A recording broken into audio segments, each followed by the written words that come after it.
So Christian Smalls, the Amazon Labor Union president, was asked pretty directly in an interview with Mehdi Hassan here about, hey, are you frustrated that Democratic politicians, most of them are not supporting you? None of them showed up when you needed them beforehand. Does that frustrate you with how gone they are on the issue of labor politics in many respects?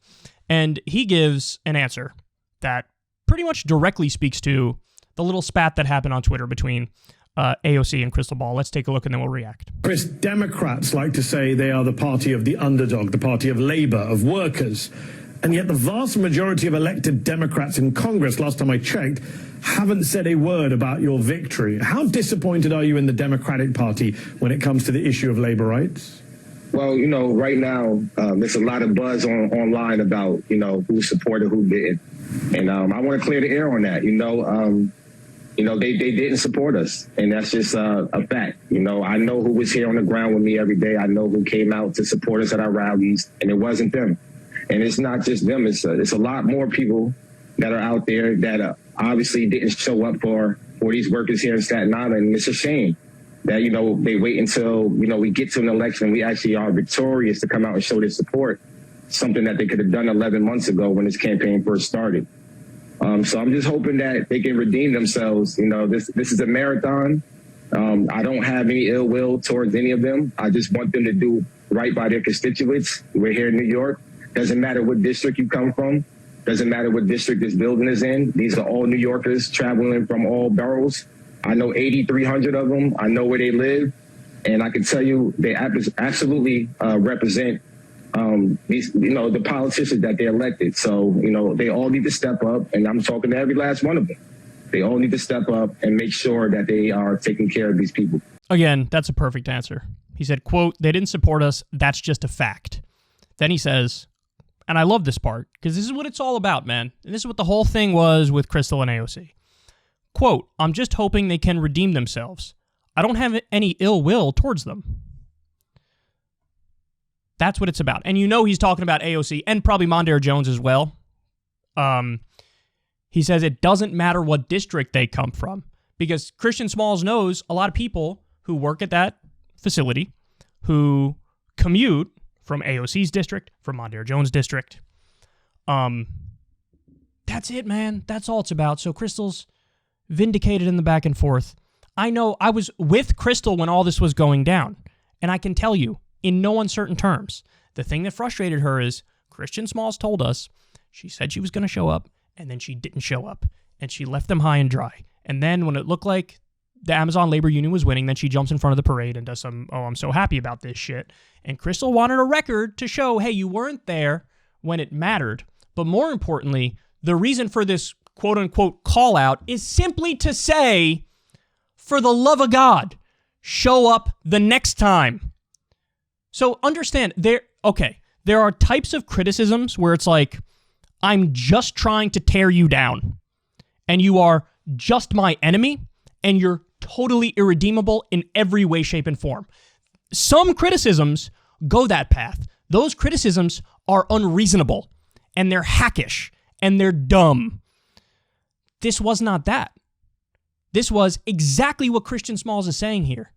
Christian Smalls is saying, I'm just hoping they can redeem themselves. I don't have any ill will towards any of them. Yeah, you let us down this time, but you know what? Maybe the next time you don't let us down, and maybe you help us for realsies. Now, if you don't think that's reasonable, I don't know what to tell you. I think you're being incredibly obstinate and rigid and silly, and you're refusing to engage in even the most tepid, constructive type of criticism. That's the only way to make these politicians better, is to let them know, hey, look, you sort of messed up here, but you can make up for it. So let's start the whole making up for it thing. And again, this is their job, man. This is their job. Represent your constituents. Represent workers. And look, they swung and they missed. But it's not, to be fair, it's not like in other contexts that these politicians, Mondaire Jones, AOC, and others, haven't helped unions. They have. That's a fact. That's a fact. So that matters. Like, all the nuance matters. which is why it stung when they didn't help. Now, again, and this is just speculation, so take it for what it's worth, but my guess was, and Krystal originally floated this theory, I want to give her credit for it, but even she's not 100% on it, that what happened is with a lot of these progressive Democrats, they were told by their staffers and or by other unions, more established unions, look, this thing is a joke. It's not going to go anywhere. It's going to implode. It's going to be embarrassing. You don't want to throw your weight behind them because then they lose and then you look silly and it brings down your profile.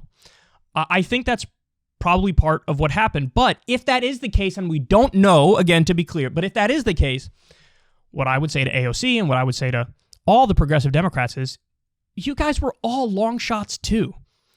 And people never gave you the time of day and never gave you a chance until you fucking won.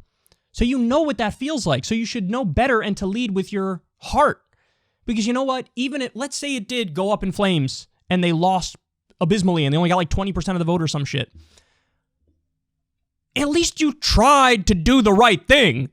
Like, you can sleep a hell of a lot better at night if that's the case. You'll feel a lot better if that's the case. But no, I think it's brand management is what I think it is. And nobody elected these people to be like self-protective plotters. We elected you to try to push relentlessly for the right things regardless of the consequences. So, and by the way, even if it did go up in flames and you had the progressive Democrats on the ground helping it, nobody would really care. Like nobody would attack them or like, you know, Politico or whatever wouldn't write in articles, see how ineffective they are, they couldn't get this across the finish line. And even if they did, who cares? Like, they'd be goofy and wrong and dumb, and then we'd come out there and attack Politico for saying, like, look, they're leading with principle, and this is what they think is the right thing. So even if they lost, whatever, they did the right thing. Anyway, I'm going on and on here. I view that as total vindication in the back and forth. Understand, even though there are two prominent personalities involved here, Congresswoman AOC and Krystal Ball, ultimately, this is not about them. It's about the union. It's about Chris Smalls. It's about the workers. And it's about the future of getting involved in these fights as much as humanly possible, especially if you're an elected official. I'm super proud of the fact we had Chris Smalls on before the victory, when they were doing the union drive and organizing. I'm very proud of that fact. Proud of Krystal for having Chris Smalls on Breaking Points a bunch of times before it. Point is, do right by them next time and keep doing right by them. And then you know what? At the end of the day, the original fuck up will be water under the bridge. Okay? So there it is. Total vindication. Christian Smalls is right. And he handled that perfectly because even he said right there, quote, I'm just hoping they can redeem themselves. I don't have any ill will towards any of them. Indeed. So just do the right thing now. Ever since Adpocalypse, when YouTube defunded all independent news and politics overnight, we haven't trusted them. We know they can pull the rug out from underneath us at any time. If you enjoy this content, please consider tipping $1 or $2 per month on the Secular Talk Patreon. Link in the video description box below.